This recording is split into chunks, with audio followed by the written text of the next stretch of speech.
Look, I think sometimes you have to ask that question where the answer may sometimes be no, but you got to ask it anyway because the answer could be yes. And then this situation happened the other day. So I was on a call with a guy called Freddie who founded the Embargo app, a bit about that later. And he was giving me some advice on how to start a business if I wanted to in the future. I may do at some point. And I thought, okay, we're speaking about the business a lot. He's talking to me about how he founded it. What were the first X amount of days went? And I thought, okay, I've been scribbling notes down on a page throughout. We got to the end of the call, and I thought it'd be makes sense for him to come on the podcast, really. So, Freddie, do you mind coming on? Is that all right?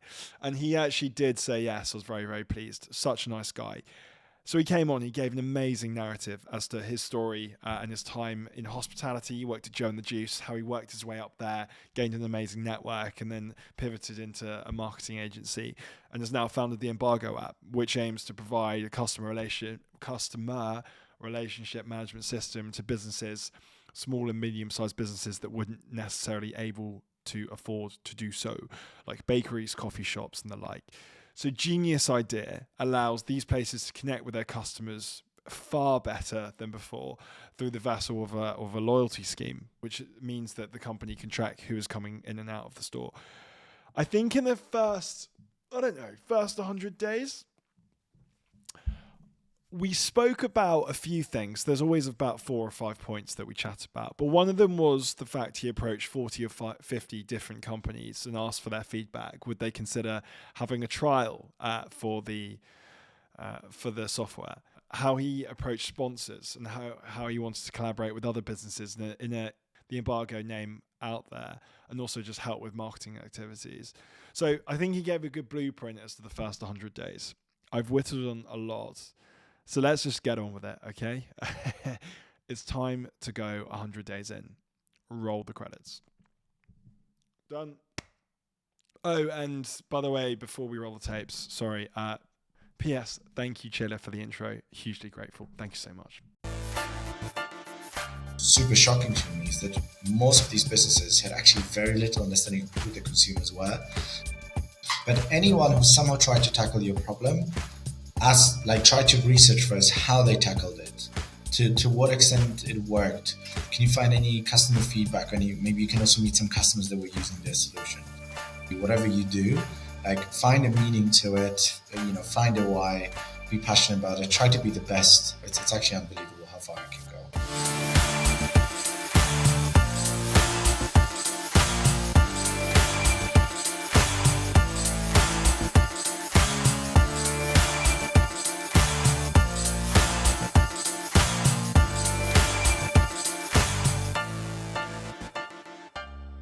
From now, which is absolutely fine.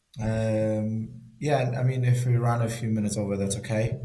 But yeah, I do have a call half past after us. So yeah, and then I need to prepare a little bit for it. So I don't want to just rush into it. But yeah, I would say until quarter past 6, I should be fine. Yeah.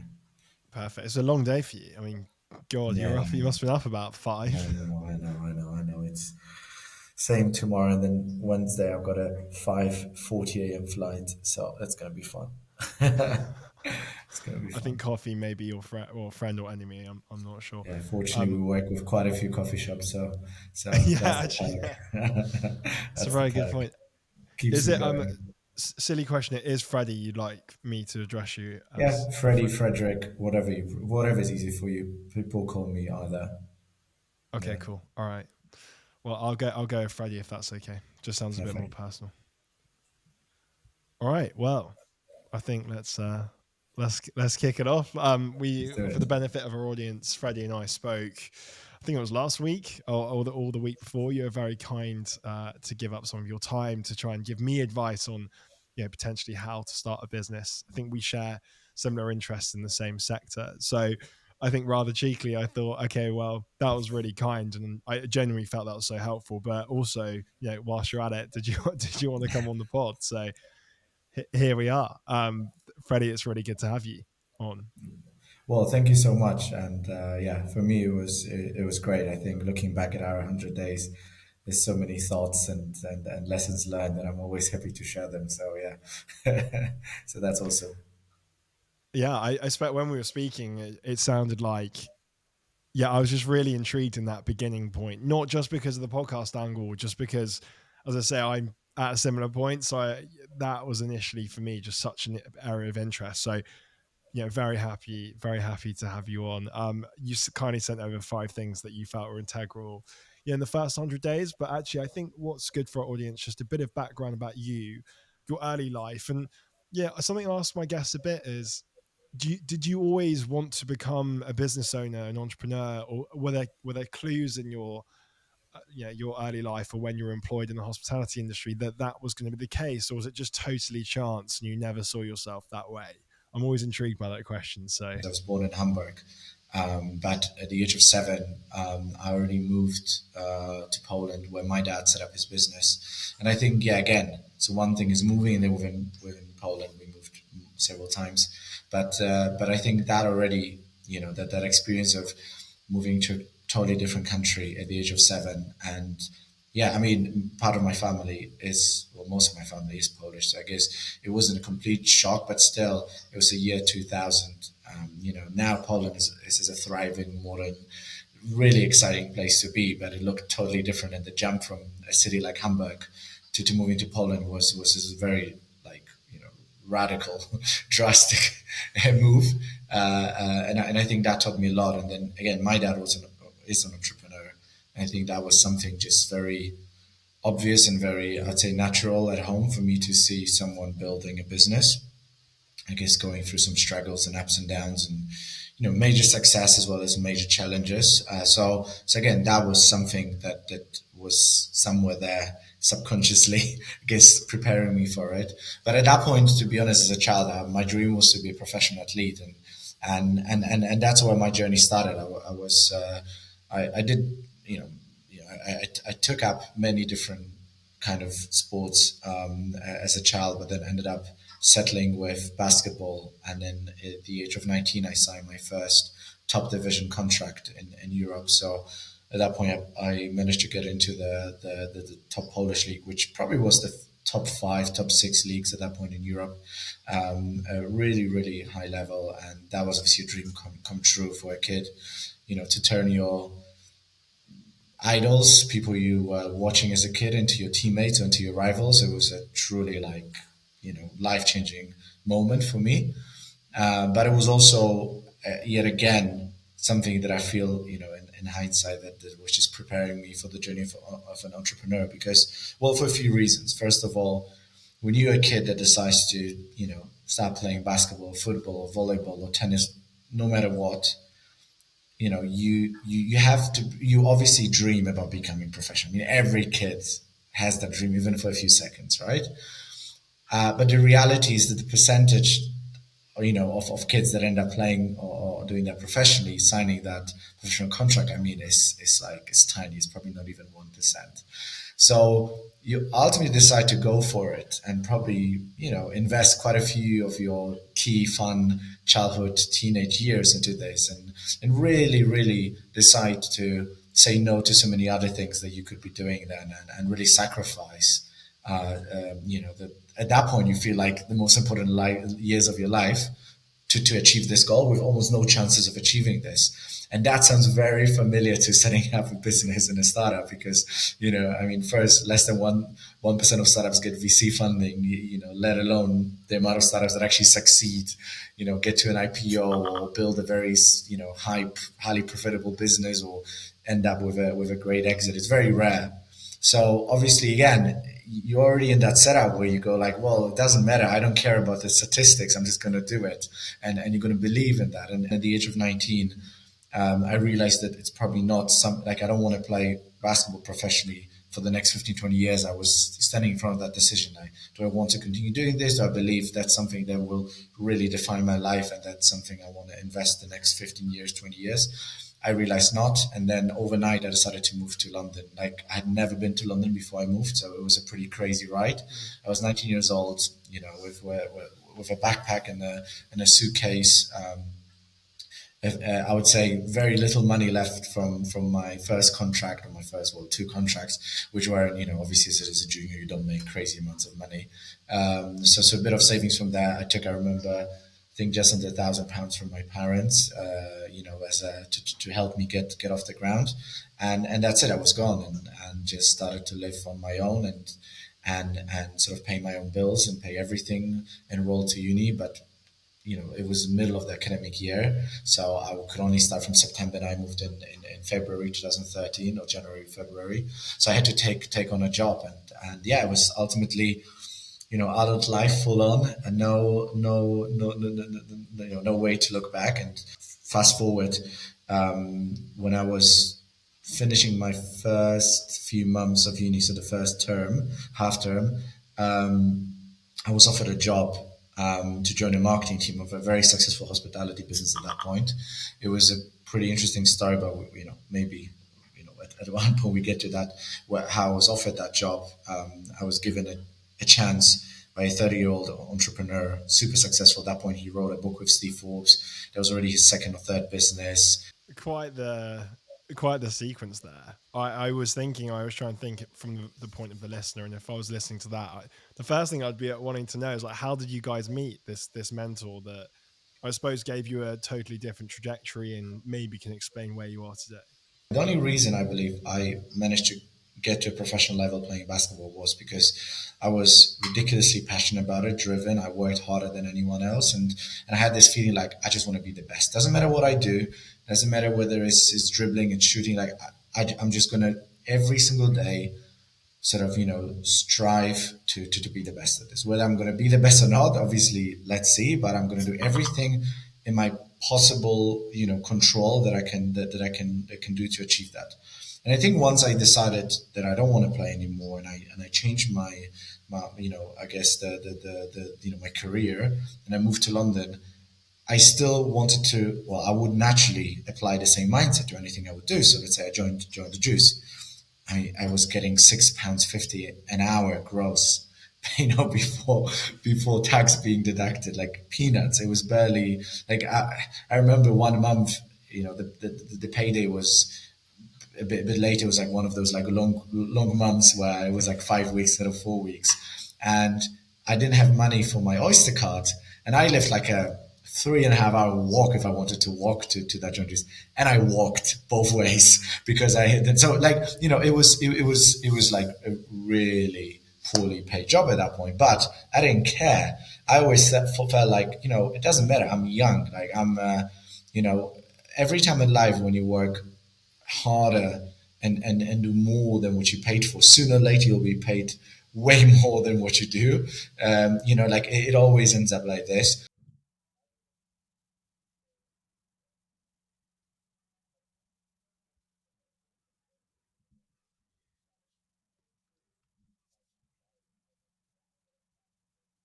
And for so many reasons.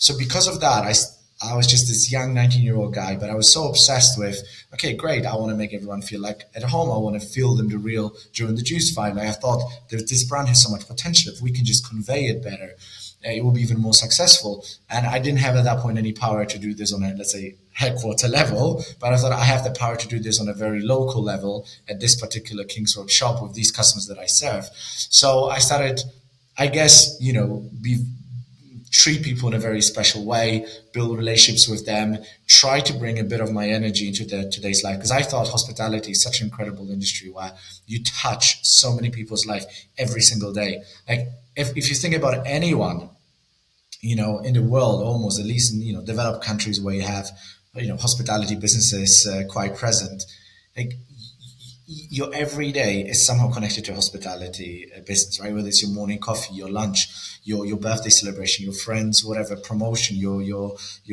engagement party, whatever that is, your sorrows, your happiness, your day-to-day routines, they go through an hospitality business very often. So I thought, how can I make a special impact and do something that will be absolutely unforgettable for them?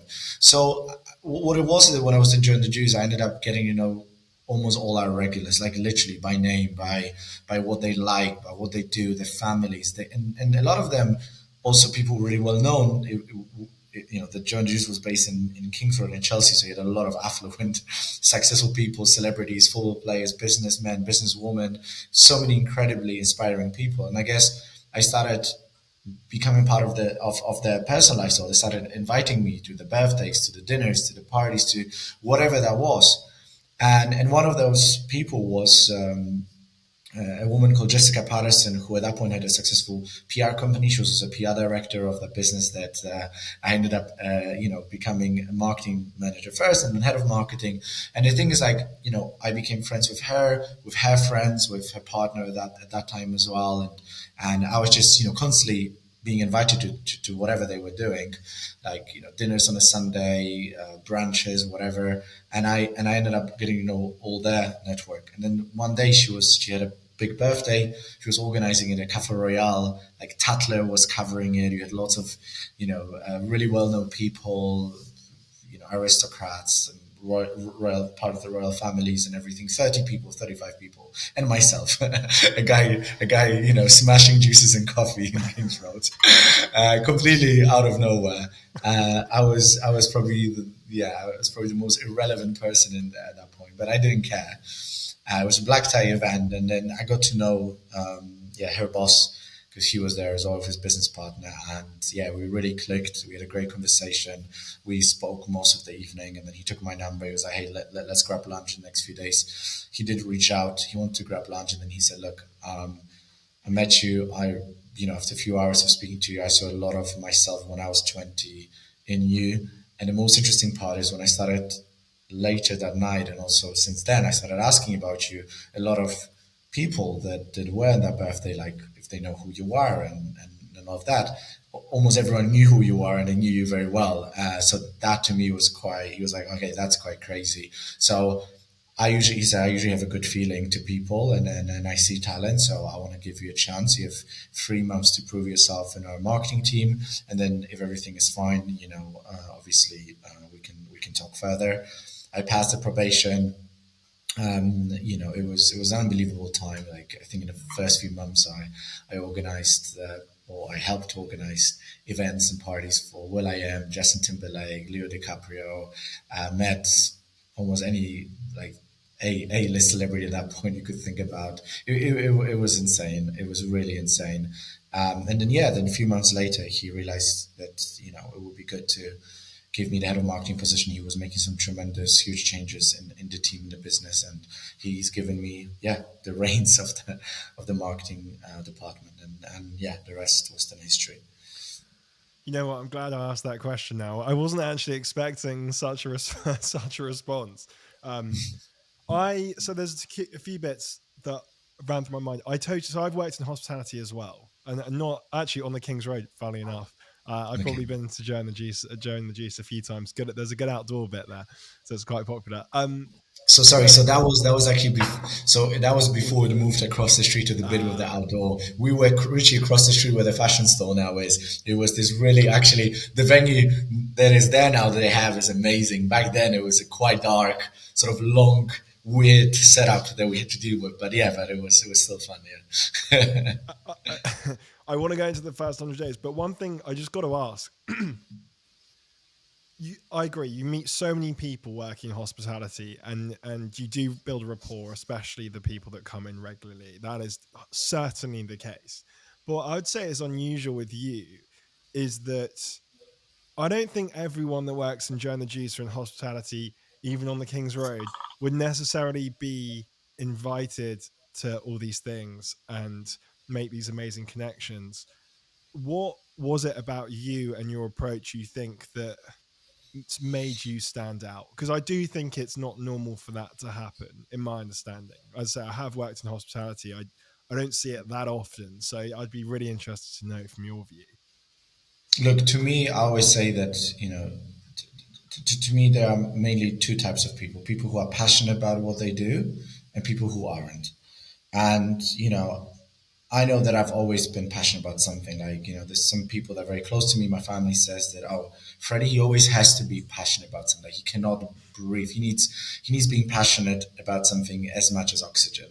And I think that's just something, that's who I am, and I don't think this will ever change. So I think this then also attracts and people want to somehow connect with it. I guess, at the end of the day, you probably got to ask all these people really to answer that question. For me, it was more that I strongly believe that if you treat people with huge respect and actually don't care whether they are successful or well known. I mean, at that point, I was like my first few months in London, I was serving someone who was a big TV star, and I had no clue who they were. Everyone was looking at them, like, "Oh my god, this person walked in," and I treated them like a literally average, like nomen, an average Joe on the street, because I had no idea who they are, and until even the moment I knew who they were, right? I was treating them like normal human beings, because to me, they're people who are either passionate, interesting, and they have something to say, and they want to share, and you connect with them or not. I don't care if you're famous or not. Everyone has a story to tell. You got to listen, and you got to, I guess, make them want to share it with you. So for me, it was these things, like being super open and respectful to everyone, and really caring. Like for me, saying how you doing wasn't just a courtesy. I actually generally cared about knowing how they were doing, what they're up to, what they do. I was generally, in And you know what? There's so many people that do those jobs. They do a great job, but just they don't give it their all. It's probably not their passion. And so I think when someone does come in, sorry, when someone does come in and is clearly going way above and beyond, that is just so noticeable. As I say, my experience in hospitality, so many people do an amazing job, but like to go that extra mile is quite unusual. So I definitely agree. I think just one quote from one of my favorite books. There was a mentor who was basically trying, like he was mentoring a young warrior, or like he was a gymnast, but you would call him a warrior, and he would say that a true warrior, first of all, doesn't give up what he loves, but second of all, he finds the love in what he does, and I think that's just so key.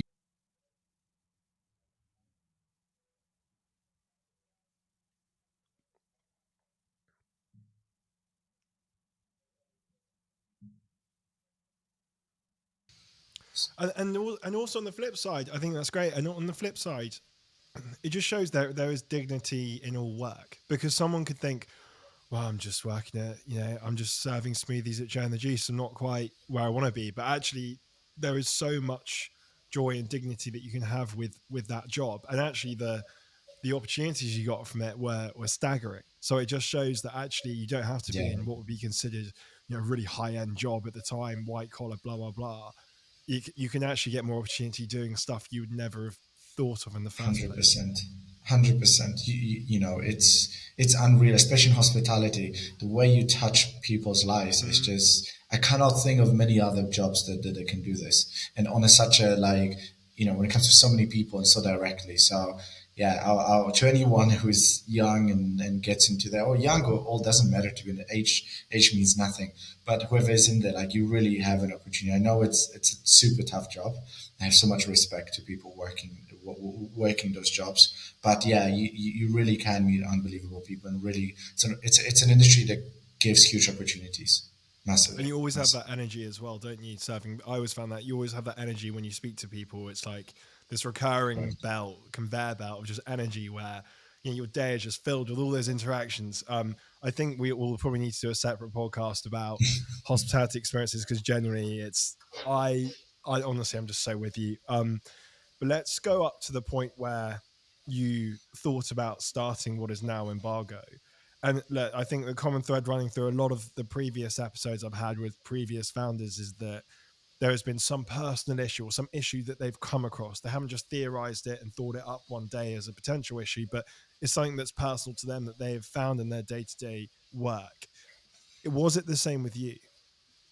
Yeah, so I think, my journey then, working in hospitality and becoming quite quickly head of marketing, and really dealing with the revenues or the sources of revenue and the communication to customers, and ultimately trying to drive more revenue and more business for the venues I was looking after, put me in a spot where, on one hand, I hadn't had much legacy thinking, or perception of how this should be run, because I was so new to this business still, and that was actually great, because I didn't just assume, okay, that's the way it is, so I'm not going to touch this.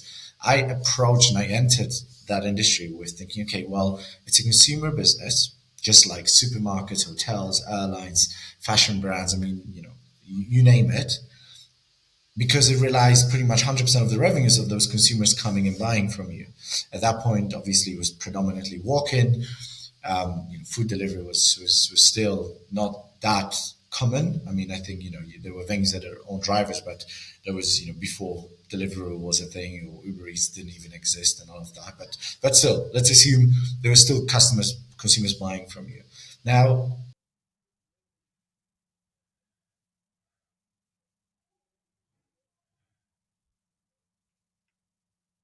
obviously, you might have had some members of staff like myself back then who joined the Juice who knew a lot of these customers by name and who they are, etc. But as a business, I had actually almost no database of customers.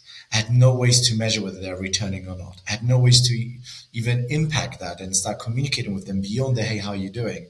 There's almost no ways to like strongly impact or incentivize return business and reward these people. Ultimately, do everything that majority of consumer businesses do, because if you look at airlines, hotels, supermarkets, they had been using data, customer data and loyalty systems and CRM systems as a gold mine for their businesses.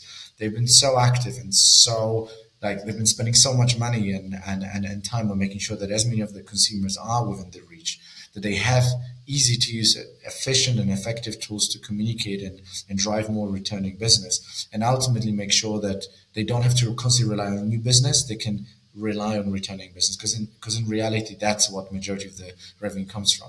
So it seems obvious for any consumer business in the world, yet it seemed a bit like a fantasy to hospitality. Although you ask any hospitality manager, owner, director, even member of staff, who their most important customers are, and probably 9 out of 10 will say, "Oh, it's my regulars, my local customers." But then you ask them, "Okay, so how many do you have?" "Well, I'm not really sure." "How many can you contact that stop returning in a month?" "Well, I don't even know actually how many stop coming in a month." "Okay, well, to how many can you directly upsell a new product or a product you would love to drive more revenues from?" "Well, I can't really, because there are no tools." So that was the first thing which I realized, is that the lack of really easy to use effective tools is quite crazy. But obviously that was my first. Then I thought, okay, well, there must be something. So I started looking and started trying to look for solutions and systems and some processes even to start with that will allow me to implement easy ways to communicate with customers, capture the data, engage with them beyond when they are in the venue, and ultimately do what other consumer businesses do. And what we realized very quickly is that there are certain solutions, and some do a decent job within certain areas, but majority are either made for huge corporate brands like, let's say, McDonald's or Starbucks, right? Starbucks, had been building or developing their solution, their loyalty CRM, data tech solution for 14 years or something like that. So they were probably the first one to even look at these things. But otherwise, there was very little solutions that were made for hospitality, because hospitality is actually made of SMEs. 75% of the business are small, medium enterprises. They can't possibly be spending hundreds of millions a year to build something, on the level of what Starbucks is. And what you end up then having usually is you have businesses then either doing some sort of low quality off the shelf solution, which is super cheap, built somewhere, barely updated. And, you can do this, but that would usually end up, in the bin sooner or later, because it has low ratings, it doesn't have much adoption, it breaks, it ultimately brings more pain than upside for a lot of these businesses. Or most of these businesses wouldn't even try to launch something because it just wasn't easy enough to launch. The pricing didn't work, or it was way too complicated for staff and consumers. So we realized all these things, whilst trying to look for solutions. And then, I met my business partner, who was a regular customer at one of the businesses I looked after, and we became friends. And he at that point was in investment banking, very successful career. And then he realized as well that, it's actually crazy that all these big consumer businesses harness the data, like do everything possible to actually get the data of the consumers and do something like really easy and powerful with it, whereas hospitality seems to be so behind. One thing led to another, and we decided to go for it and build a solution which is really focused on hospitality. That it's going to be the best consumer facing, operating system. Anything that's between the business and the consumer should be connected through our software. But it's plug and play. So whether you're a single operator with a dream to open another 5, 10, 50 sites, we are the solution because we can launch literally tomorrow with you. You're already an established brand of 10, 20, 30, 50, 100 locations. That's also fine. You can still launch within a couple of days, literally 2, 3 days, and have something which is almost as powerful. Well, it's even more powerful than a lot of the big apps, but it's actually, as tech developed as something that maybe Starbucks and McDonald's has. So again, how can we democratize the access to high level technology, which is easy to use, beautifully designed, really powerful, and above all, plug and play and quick to launch. And I think that was sort of the vision, and that's what we've done. And bringing that vision and just taking the parts from it. And you touched on it earlier, but you say you studied why other solutions startups who tried to tackle the same problem failed, and you even met with one of their team key members. So how do you go about finding startups that have also failed in the same area? Do you just Google them? And then how do you persuade someone to meet up with you? And then what lessons can you take? Yeah, I think it's really good to understand when you start a business, and I think that should definitely be done in the first hundred days from even thinking about the idea and validating that idea. Is thinking, okay, who has done it before, even if not ideally like you. That's actually great if someone has tried it, like tackle the same problem but in a different way. You can learn from it.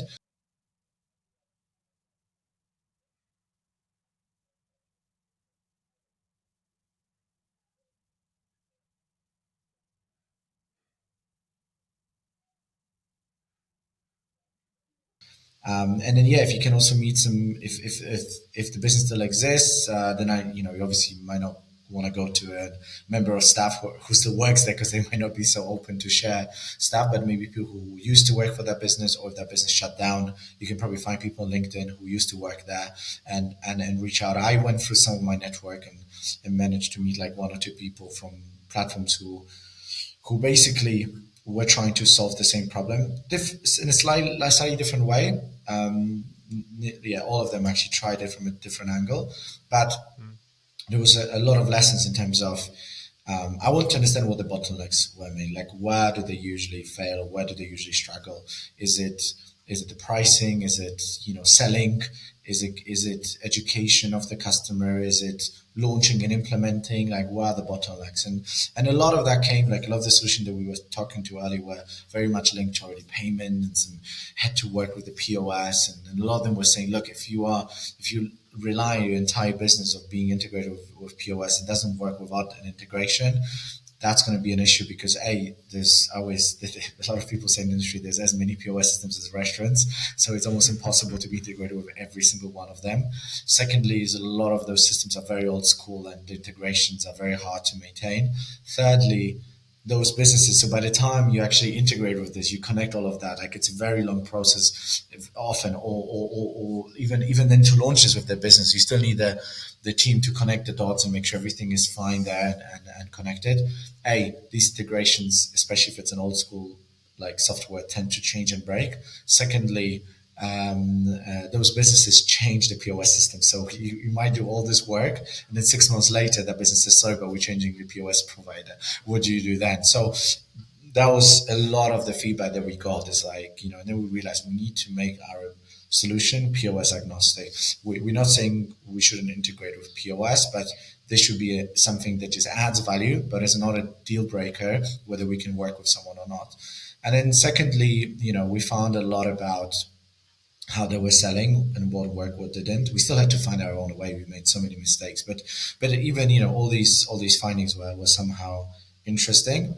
And then again, what type of businesses were their ICP and why? Really understand how they were going about nailing down that ideal client profile. So I think that these are some of many things we've learned by speaking to these businesses and And you analyzing mentioned them. that yeah, and you mentioned that you say spoke to nearly 50 venue owners or managers about the solution and showing them a very basic MVP. So was that in Yeah. parallel with meeting with the startups that had also failed? Is that similar timelines? 100%. I mean, in your first 100 days, you don't have usually customers yet to manage. You don't have a lot of things that you have later. So you should be spending every minute just trying to understand everything that's on the market, try to understand find your ideal client profile, talk to them, get as much info from them as possible. But then that's super important. That's where you got to bring your founder's magic. Like that's where the skill still comes in. Is don't take everything face value. Like you need to listen to that feedback, write it all down.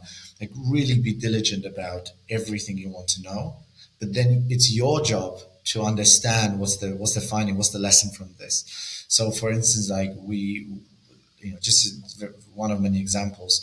A lot of the businesses said, well, yeah, but we really struggle to get, technology working in our venues because people, when they come, they want to eat, they want to drink, like they don't want to deal with another app or a solution. Or, yeah, I don't think our customers, like it's a great idea, but I don't think our customers will use. I think customers just prefer analog, typical, old school solutions. So if you had taken this face value, you would have, we could have gone like, okay, well, there's no point of doing this because it's a beautiful idea, but what if no one will adopt this and then people will hate this stuff or hate this, managers will not use this. But what you can do then, on the contrary, is go like, okay, well, so there is a bottleneck, right? The solution they've been using before, we're taking way too much time away from the main experience. There were certain bottlenecks around, signing up, downloading things, or doing things in general. So you just need to write down those bottlenecks and think, how can your product actually overcome these? Because it's awesome there are bottlenecks, because that means that certain people fail doing this. But now imagine you find some solutions that can overcome that challenge. That's this is your $1 billion question and an answer is do things that before seemed completely impossible or very unlikely to happen. If you happen to find a solution to this, that's great. So then ask, why do you think people didn't like to download it or didn't want to do this? And then you ask if they give you a reason. Okay, but why do you think that reason? Like dig deeper and deeper. It's crazy, and you suddenly realize that problem isn't that they had to use a tech solution. Is that there were maybe certain things around the user experience that were wrong. Maybe the way it was communicated. Maybe the way the interests weren't aligned for the staff, manager, and the user. How can you build a system that actually satisfies each party involved? So suddenly a lot of things started coming up. Obviously, a lot of the stuff I'm now saying we've only learned down the line. It wasn't right away a light bulb moment, but as we sort of continue to grow, we constantly try to ask this question: why is it that this particular thing doesn't work or doesn't work as much as we would love to? And you just keep digging and digging and digging yourself, but also whilst talking to your potential customers. Especially, like, you need to also combine two different views. Those people who are just skeptical because they are and they always try to talk you down. But then you also have the other guys, and this is very key to finding your first 100 days. Find one, two, three, doesn't matter. Find a few people who are so behind that idea because they're like, I would love something like this to work for me because I can totally see this would change my business. And then these people will actually work with you to make it happen because they know that if you find a way to overcome all of this, you're going to serve the business even better. And it's so key to find these people who will go the extra mile to give you that insight, help you, connect you, like work with you to build a product that they will love and that will actually serve the industry. And I think that was our journey for well, it still is. We still try to really build these relationships, and we're in a beautiful position where we have all businesses on one platform. So we get feedback on the same product from all these business owners, managers, directors, staff, users, and from the data. So that we see this as a huge like capital and power for us to grow the product as we are. But I think, yeah, just start like this on day one and never stop. Constantly building those relationships with people who care so much about the product, they will want to be almost your advisor on that. What's clear from that response is that the feedback was just so important, and it continues to be important. And the more feedback you have, the more ability you have to pivot or certainly just incrementally improve the product. But the first 100 days, as you've said, you had all those interactions with business owners, restaurants, bars, cafes. If I was starting out like you, what's the best way of engaging with these businesses? Is it, I mean, you may have known them, I don't know, but What is it more trying to email them and get meetings, or walk in and see if the general manager's not busy because it's middle of the day and they're not evening? How do I even get engagement with these businesses to start off with that then could give me feedback? So I think, I mean, it's a mix for sure. I had definitely, worked off my network a lot. So, naturally being in that industry and being involved in a very successful business or a few businesses in that industry helped me to build a network. So I could right away go to these people. But there was also, even in the first year, 100 days, I just met a huge amount of people because I started asking. So I went to the handful of people I was really close with in that industry, and I showed it to them first. And I asked, hey, who else do you know I could show this to really get the view on this and maybe give them like a founding member access or whatever? Give them a reason, make them feel like they're actually going to be part of something.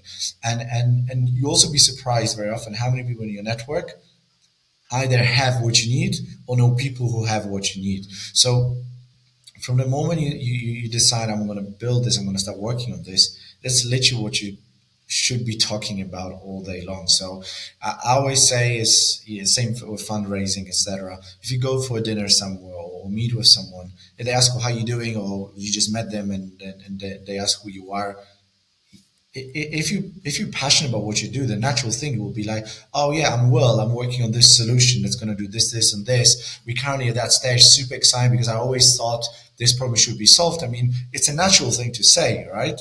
It's just because that's generally how you are, what you're currently doing, that starts defining you massively in your life. So if you start talking about this and this really becomes your thing that becomes you, people will start connecting the dots and go, oh really, you should meet my friend, Jenny or Kate or Tom, because they run this coffee shop, or he used to be a manager at this venue, he might have some cool insights. And you'll just be surprised how many people will want to help. Like, and you, again, you don't need 10,000, you don't need 10 million to start. You need a handful to start. After that handful, you need another 10, 20. So each one of them gives you another two people to interact with. And then once you have the first 10, 20 build someone through that network, you can then reach out to another 20, 30 through LinkedIn, email, walk in and say, hey, we're already building this and working on this with this and this brand who is already signed up to our wait list. I would love to get you involved as well. Suddenly they look, okay, well, they're not the first ones. There's also a rather other 20 coffee shops or restaurants already sort of interested. And then you start building that momentum. And it's something that I always loved hearing from the founder of Airbnb. He always said is ultimately your goal that when you start is how do you get to first 10 superheroes, super users who will just really want to be part of this, excited about this and follow this. Once you get to the 10, your goal is how do I get to 50? Once you get to 50, how do you get to 100? When you have 100, how do you get to 500? And then to 1,000, and then to 10,000, million. But never think on day one, how do I get to a million users or a million customers? Because you will do things that will never work out and you'll will probably fail or you'll give up after the first few months. Like the things you're going to do to get your first 10, super fans will be so different to when you'll be scaling it from 1,000 to 10,000 and from 10,000 to 100,000. So like do things that are not scalable at first. Do things that make no sense to do in even 6 months. But do this with the empathy for that single user and make them buy into that vision, and then you'll be surprised. It's like if we go back to Joe and the Juice terms, if you have that passion, if you have that very clear vision, and you with whatever you do, you're making juices or you're building an empire, right? It doesn't matter. It's a certain mindset that attracts people that want to be part of that journey or not. So keep the same mindset, whether again you're serving a juice, a coffee, or you're actually talking to these people about potential intros, investment, being a customer, etc. It attracts people, and people want to be part of that usually. That wasn't something that you've outlined in the notes, but yeah, how do you build a minimum viable product? How do you even get something that you can show someone? I'm very intrigued.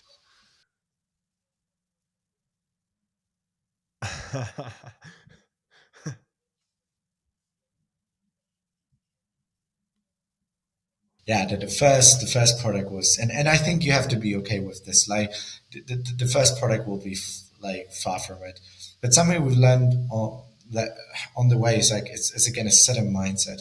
So how we look at our product, and we try to look at this early on as well. Maybe not very early on, but we realize this at some point is that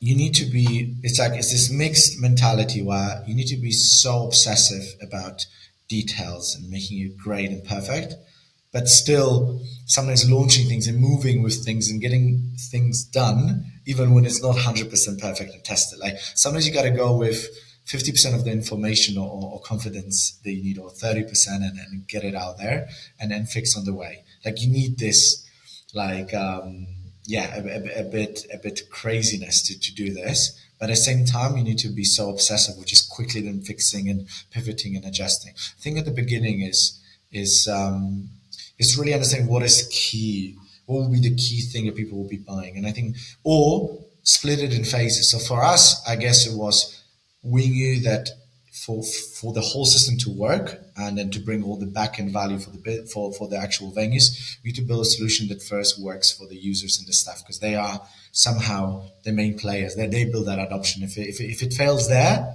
no matter what CRM system we build, no matter what we do at the back, it will mean nothing. So I guess at the beginning we didn't even have a CRM. We didn't even think about this. But like, how do we build an app that is very easy to utilize for the staff, for loyal customers, etc. Whether it was the right way to do or not, I don't know. Probably if I had done it again, um, I would have right away built a prototype of the CRM still, just to showcase this and show the connection. I think we would have moved faster, but these are things we've learned on the way. So I would say, going back, my lesson would be build whatever is needed to showcase the key value that will drive your business, or at least you think at that point will drive your business. So here we probably should have built something very simple for the users to show, hey, it's easy to use for users and for the staff, and simplify it much more than we had. We had it way too complicated at that point. So start simple. You can always make it. It's easy to make things complicated. And then secondly is like, how do you build that? Okay, who will be paying for this? We didn't have early enough a very strong view on the business model, so we should have probably at least decided on something. We could have always pivoted, but try to set on that one very clear business model you're going to start with, the one revenue stream you're going to start with. Don't talk about 20 other revenue streams that might come on. What's the one revenue stream you focus on at start, and build something around it that people are willing to pay for. So that should be the MVP. It's like, simple, but showing the value for people who are going to pay for this and use this. So again, both, because sometimes the person who's paying for this might be slightly different than the person who might be using it day to day. So try to capture these two things, and then don't overcomplicate this. People, especially investors, first customers, want to understand the why, and that you know exactly what you're doing and where it's going. It doesn't have to be perfect. And to actually build an app, did you hire someone technical to do it? And that, or did your co-founder know? How do you actually get someone to build it for you? So it was a mix. We took someone to help us with the initial build or support part of the initial build externally, and then one of the sort of like founding team members as well was Mm. what was a coder or was a developer. So he helped and he built some key elements as well of the business, the first backend, first Android version, etc. And then we took someone externally to help us with the iOS version that we could just showcase to start with. And then very quickly we obviously had to raise money to actually hire someone, at least one person extra to help with development. We were working with two developers, like one hired, one in the founding team, let's say, um, you know, from early on. But yeah, definitely, if you're a tech business, do not outsource tech for too long, because that's something as well I see. If you are a tech enabled business, or your business that adds a tech element to it, that's fine. You can use. There's so many great software houses, external developers, etc. But if you want to be that tech business, you gotta have. I mean, that's at least my thought. You gotta have them in house, because that's almost like being a super fancy Michelin star restaurant and outsourcing your food. It's like Mm. it's hard. I think we're almost at time. I want to squeeze in 5 more minutes. I know you have a Yeah. call in half an hour, so I will be quick. But there are a couple of points that you sent over around marketing. So let's just use the last few minutes just to go into those, because I think, yeah, super important to elaborate a bit more. So you say laid out a marketing plan for the first 100 users, but also looked for brands to collaborate and sponsor our initial marketing activities. So just want to hear more about those. Yeah. I looked at those earlier. I was like, I should start with them, but I haven't. So Yeah, no, so obviously the one thing you don't have when you start, I mean, unless, someone has given you money on a PDF and you're a second time founder and you have 20 VCs who want to give you money, whatever you build next. But let's take this aside. Let's say you're a first time founder, you don't have any, the one thing you don't have is usually money, time, and people, right? I mean, time maybe because you just started, but you probably don't have, basically you're lacking resources. So as mentioned, like the first 100 users or people, customers, you have to acquire in some very unscalable ways. But be smart about this, that you want to prove a concept there. So I think what we focus on very much is, okay, well, we know the product will be an MVP. So you got to take into account that things might not work. There might be bugs, there might be issues. Like it's inevitable. So we need to think is like who's going to be the bottleneck. So the bottleneck will be probably the staff because they're already busy. They've got tons of customers to serve. They're already stressed. A lot of them, work so much harder than they're paid for, as we established earlier. And so, the last thing they want is someone giving them this new startup MVP solution, which barely works, to start using and promoting it to customers. Because we knew is if we really want to learn what works, what doesn't, and get it out, we need customers to start engaging with this. And in order for customers to start engaging, we're not going to pay and spend money on some ads because there's no point. We don't have enough venues and enough budget to do this. We just need members of staff to get their regulars to start using this so we get some data and understanding. So we knew it might not always work. We knew we don't have money for some crazy ads or whatever. So how do we seed these first users and super users and customers out? So it's like, okay, well, let's work directly with the venues. How can we make sure that, we build a system where maybe upon sign up, there's like a welcome drink, for instance, in a restaurant. At that point, we also started with a lot of like more sit down restaurants and bars. That will be something that the users will be willing to try it, even if it's not beautiful, it doesn't perfectly work, but at least they get a drink for it. So there's an incentive to get at least a few hundred people, to test this. Maybe a few will stick and continue using this. But now we thought, okay, well, now we need the staff also involved there, and we need the venue owner, manager, not to go like, why am I giving away free drinks for this?